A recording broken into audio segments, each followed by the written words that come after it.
Bien, Rafaela Noticias transmitiendo en vivo, como siempre decimos, Brown 23, nuestros estudios. Antes hablábamos de un tema que tiene que ver con el Consejo y esta ordenanza en relación a la pirotecnia, pero ahora tenemos el gusto de recibir a alguien muy importante en nuestros estudios. Estamos hablando de Nicolás Casanseu. ¿De quién hablamos? De Nicolás, periodista, quien en su momento o en la época de la Guerra de Malvinas fue quien era cronista de esta guerra y alguien muy conocido tal vez para aquella gente que es un poquito más grande que nosotros. Bueno, antes que nada, Nicolás, buen día, bienvenido a Rafaela y bienvenido a Rafaela Noticias. Muchísimas gracias, un gusto estar acá. Bien, bueno, visitando esta ciudad ya un poco conocida para usted, ¿con qué se encuentra? ¿Cuáles son las expectativas? Bueno, por empezar veo que la organización es magnífica. La preproducción que ha habido me ha dejado boquiabierto, así que espero que también se refleje en la concurrencia, así podemos charlar con mucha gente, debatir con ella sobre este tema tan importante, tan caro a todos los argentinos. Un tema que cala hondo, muy fuerte en los argentinos, como usted decía, y que la gente se interesa mucho porque en su momento tal vez era poca la información o estaba algo distorsionada, ¿no? Costaba mucho hacer llegar la información desde allá a esto que era Argentina, ¿no? Y lamentablemente la situación sigue así, sigue habiendo poca información y sigue estando distorsionada. Porque al día siguiente de la caída de Puerto Argentino comenzó este fenómeno llamado desmalvinización, que es una forma de censura que la impulsaron al principio los mismos jerarcas del proceso militar y después la continuaron los gobiernos civiles. Recordemos que, por ejemplo, a los soldados los mandaron entre gallos y medianoche a sus casas, en trenes y colectivos que tenían las ventanas tapiadas, no los dejaron hablar con nadie. Los cuadros, es decir, los suboficiales y oficiales también fueron discriminados, maltratados, reinaba la envidia dentro de los propios camaradas, lamentablemente. Y después, cuando sobrevinieron los gobiernos civiles, también continuó la desmalvinización.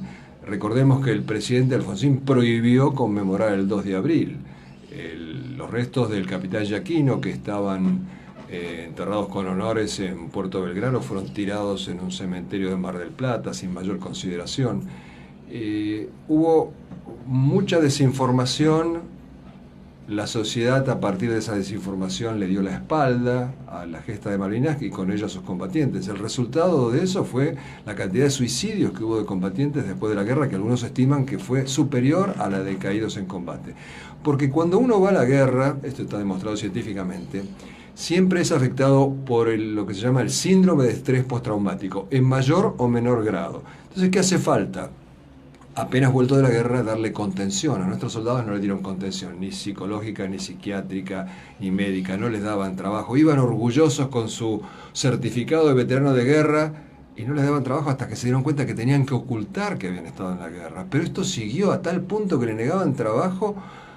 Una vez que los soldados ocultaban su certificado, le negaban trabajo al que fuera clase 62 y 63, aunque no hubiera ido a la guerra. Ante la duda ya se les negaba el trabajo. A los que ni siquiera habían ido a la guerra, de tal manera se los estigmatizó. Y bueno, pero más allá de eso, más allá de las dificultades materiales que tuvieron a causa de todo eso, estaba la cuestión de la autoestima, porque no se los recibió con el desfile que generalmente se recibe a los soldados que vienen del frente, y ese desfile se lo deben hasta el día de hoy, 37 años después. Hablaba de desinformación, o por lo menos eso es lo que llegaba. Una desinformación, según lo escucho, hecha adrede, ¿no? Por parte de gente de nuestro país que no quería que se sepa lo que en realidad sucedía, ¿no?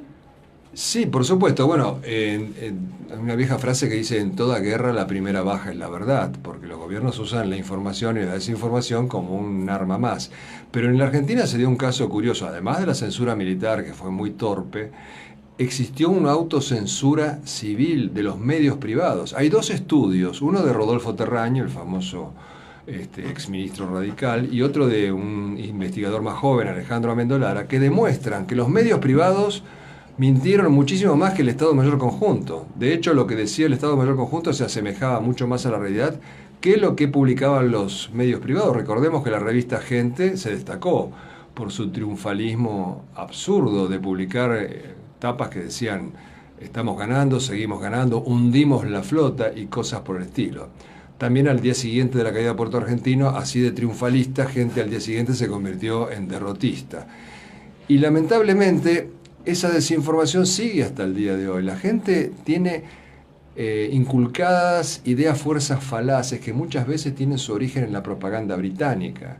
Por ejemplo, ¿cuántas veces hemos escuchado de nuestros políticos, de nuestros periodistas decir que la Guerra de Malvinas fue una loca aventura, una absurda aventura? Son palabras textuales de la propaganda británica del momento, porque los británicos tenían unos panfletos dirigidos a los soldados argentinos donde los instaban a rendirse, y esos panfletos dicen que la guerra esta es una loca aventura, una absurda aventura. Usted hablaba de las consecuencias que le generan a aquella persona que participa o que le toca ir a una guerra. ¿Cuáles fueron sus consecuencias? ¿Cómo se siente usted después de haber pasado todo lo que pasó? Bueno, yo afortunadamente creo que no estoy demasiado mal de la cabeza. Habría que preguntarle a mis ex mujeres a ver qué opinan. Pero yo tenía 33 años, yo estaba ya más formado. Los soldados eran mucho más jóvenes, inclusive los oficiales, los suboficiales eran mucho más jóvenes que yo en muchos casos. Y bueno, a mí lo que me tocó es el coletazo de la desmalvinización que afectó a todo el mundo, porque cuando termina la guerra de Malvinas, el nuevo hombre fuerte del ejército, un tal general Nicolaides, un bruto de marca mayor, dictamina que Malvinas no existió, había que ocultar Malvinas, no existió. Y yo era un recordatorio viviente de que Malvinas había existido, porque yo había estado en la guerra y habían puesto la cara. Entonces primero me prohibieron entrevistar a los soldados que volvió de frente, me quitaron del noticiero, me hicieron una operación de inteligencia para descalificarme porque sabían que estaba escribiendo un libro y no sabían qué iba a poner en el libro. Y a consecuencia de todo ello, tuve muchísimas dificultades para encontrar trabajo, aguanté en el país hasta el 90 y a la tercera oferta que me hicieron al exterior me tuve que ir a trabajar al exterior. De todas maneras, no lamento para nada haber estado porque, como siempre digo, tengo conciencia histórica.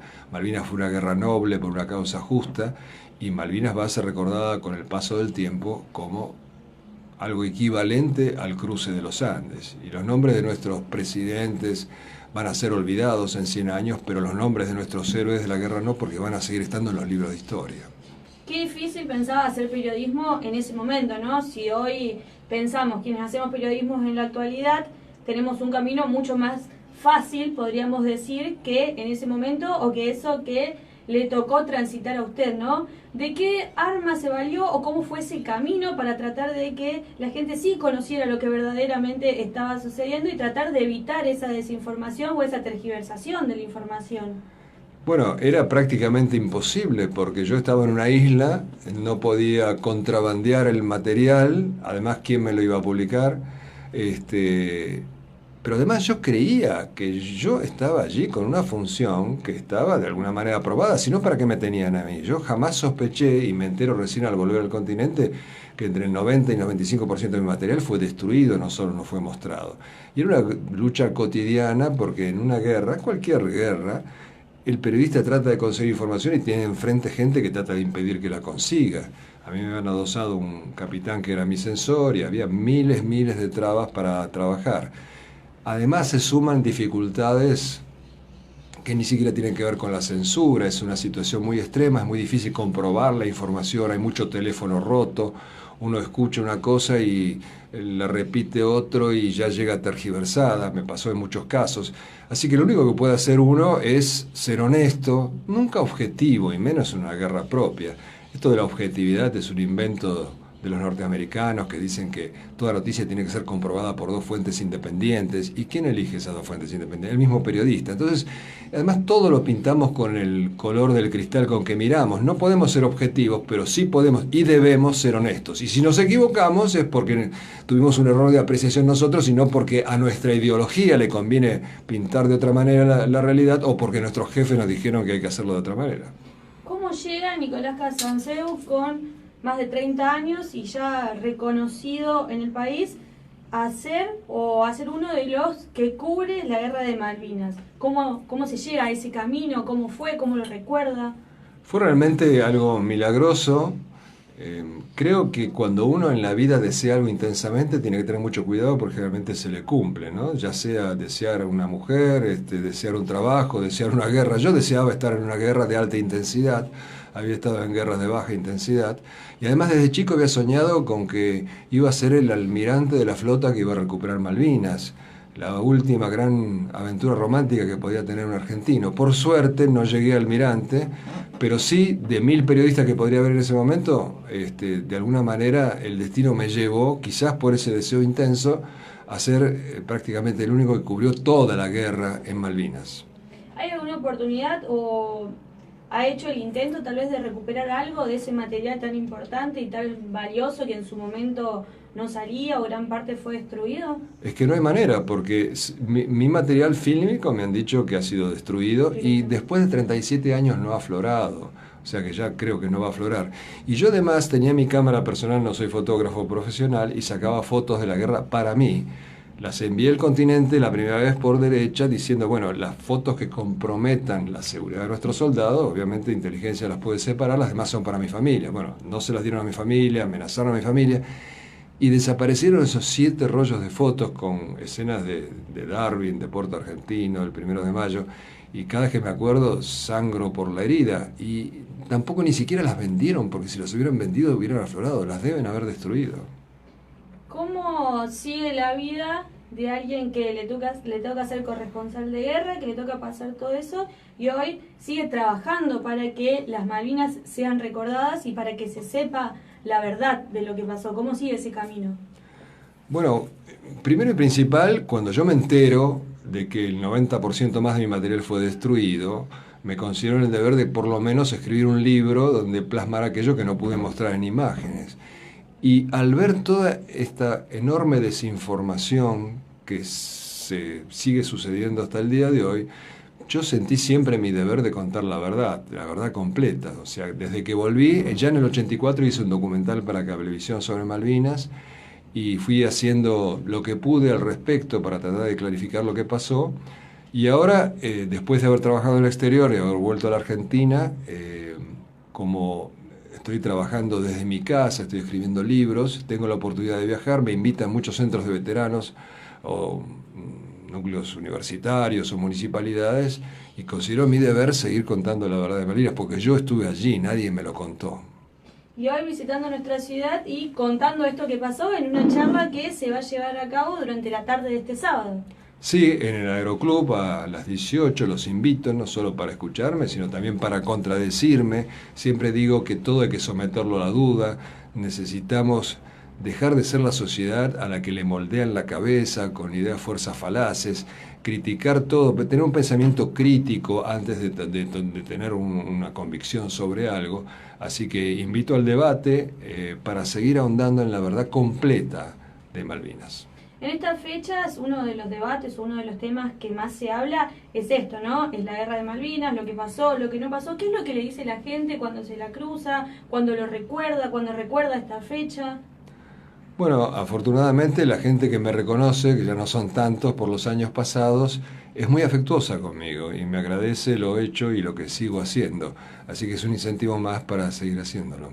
¿Cree que hoy tienen el reconocimiento que se merecen, tal vez los veteranos de Malvinas? No, para nada, para nada. Falta el desfile que esperaban. Ellos me decían en las trincheras, en medio del frío, del hambre, del miedo, me decían, ¿te imaginas cuando volvamos qué desfile que nos vamos a mandar? Ese desfile se los deben hasta el día de hoy. Dentro de muchas cosas que le debe el Estado argentino, ¿no? Por supuesto, sobre todo la verdad completa, dejar de que se los presente como los infortunados chicos de la guerra, como solamente dignos de lástima, contar lo que hicieron, que se ha ocultado. Lamentablemente tenemos que ir a las fuentes inglesas para enterarnos cómo combatieron nuestros soldados, porque acá se oculta. Acá se ve que no quieren determinados políticos que tengamos héroes como arquetipos de la sociedad argentina, porque evidentemente una sociedad con arquetipos de ese tenor tiene la vara más alta y es mucho más difícil llevarla de las narices, expoliarla, saquearla. Entonces no quieren que tengamos héroes de ese tipo. Tenemos héroes con pie de barro y no tenemos a los verdaderos. Bien, a partir de las 18 entonces, esta charla invitamos a todos y tiene por supuesto la Cámara de Rafaela Noticias para invitar a cada uno de los rafaelinos y por qué no de la zona que quieren escuchar su relato y como usted decía, contradecirlo o no, tal vez contar su historia, su experiencia en relación a esto, ¿no? Así es, porque también van a estar los veteranos de Rafaela, que también pueden hablar y yo celebro que estén y hablen.